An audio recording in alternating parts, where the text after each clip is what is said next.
Astros da Física.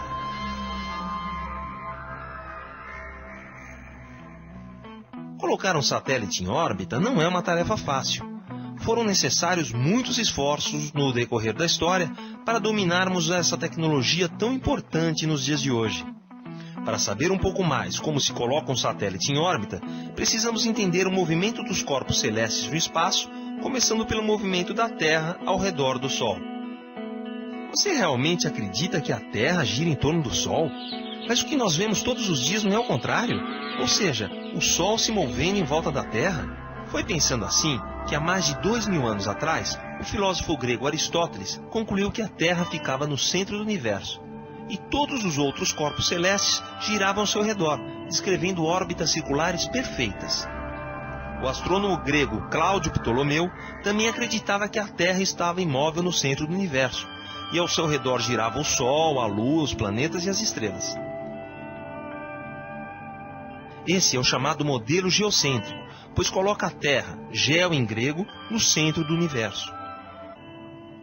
Mas, se observarmos a Terra, o movimento dos planetas durante alguns meses, vamos perceber que eles não descrevem movimentos circulares como deveria ser se estivesse girando ao redor da Terra.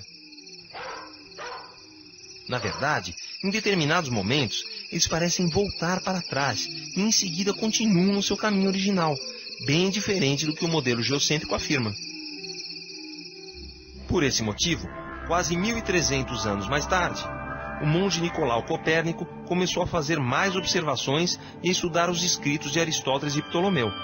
Assim, chegou à conclusão que o sistema geocêntrico apresentava problemas inexplicáveis. Depois de muito estudar, Copérnico acaba postulando uma nova teoria, em que o Sol é colocado no centro do sistema solar e todos os outros astros, inclusive a Terra, giram em torno dele. Esse é o chamado modelo heliocêntrico, pois coloca o Sol, Hélios em grego, no centro do sistema solar. Naquela época, a discussão entre os defensores das duas teorias estimulou muitas pessoas a coletarem dados astronômicos mais precisos. Uma dessas pessoas foi o astrônomo Tycho Brahe, que observou e catalogou os astros de forma incomparável. Tycho percebeu que, ao utilizar o modelo heliocêntrico, as suas previsões eram muito mais precisas do que se utilizasse o modelo geocêntrico. Surge então um homem com um grande talento matemático, que irá ajudar e complementar o trabalho de Tycho.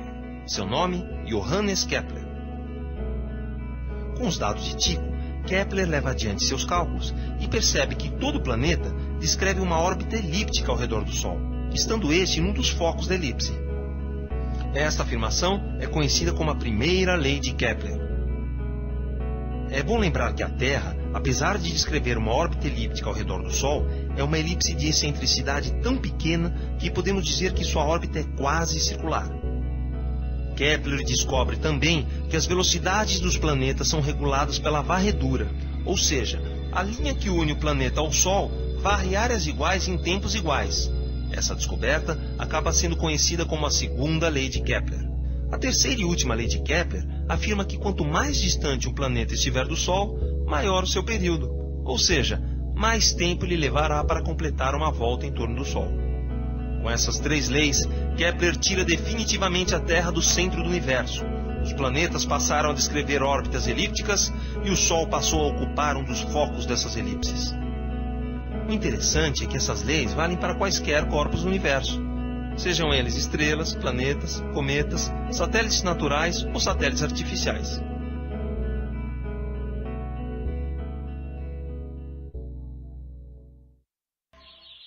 Ao mesmo tempo em que Kepler trabalhava em Praga para mostrar que a Terra não era o centro do universo, outro homem trabalhava na Itália no mesmo problema. Seu nome, Galileu Galilei. Nos estudos sobre queda livre, Galileu derrubou outra sólida concepção aristotélica. Segundo sua teoria, o tempo de queda de um corpo não depende da sua massa, pois é a resistência do ar que faz com que os corpos mais leves levem mais tempo para cair do que os corpos mais pesados. Ou seja, se estiverem no vácuo, uma pena de ave e um bloco de chumbo levarão o mesmo tempo para cair de uma mesma altura. Para Galileu, os seres humanos, a Terra e tudo o que há no universo estão sujeitos a leis naturais, que a física e a matemática podem descrever. Sendo assim, a Terra e todos os objetos em sua superfície estão em movimento de rotação e de translação, ou seja, o estado natural de tudo que se encontra na Terra é o movimento. Foi Galileu quem evidenciou que a Terra exerce uma força de atração sobre os outros corpos, chamada mais tarde de força gravitacional. Também estudou o movimento balístico, mostrando que o percurso de qualquer projétil perto da superfície da Terra é um arco de parábola, em função da combinação da força gravitacional e o estado de inércia do corpo. No mesmo ano da morte de Galileu, nasce na Inglaterra Isaac Newton, o primeiro a publicar as famosas 3 leis de Newton. A primeira lei, ou o princípio da inércia, diz que um corpo continua em estado de repouso ou de movimento retilíneo uniforme, ao menos que seja obrigado a mudá-lo pela ação de uma força externa. A segunda lei, também conhecida como o princípio fundamental da dinâmica, diz que se uma força age sobre um corpo, sua aceleração será proporcional à força aplicada. Na terceira lei, mais conhecida como o princípio da ação e reação, em um sistema onde não estão presentes forças externas significativas, a toda força de ação corresponde uma reação, que tem a mesma intensidade, mesma direção, porém sentido oposto. Conta a lenda que Newton postulou a lei da gravitação universal no jardim de sua casa, quando uma maçã caiu sobre a sua cabeça. As conclusões de Newton explicam por que a Lua não cai para a Terra, apesar de ser puxada pela força da gravidade para o centro da Terra. A lei vale também para os satélites artificiais, orbitando sob a ação da gravidade da Terra. Newton, assim como Galileu, também fez experimentos para descrever o movimento balístico e chegou ao conceito de velocidade de escape, ou seja, aquela com a qual um corpo é lançado da superfície da Terra e consegue escapar da atração gravitacional do planeta. Após a morte de Newton, mais de 2 séculos se passaram, até que em 1957 foi definitivamente colocado o primeiro satélite artificial em órbita. Apesar de toda a tecnologia necessária, a conquista do espaço jamais teria acontecido se não fossem as ideias revolucionárias de gênios como Copérnico, Kepler, Galileu e Newton.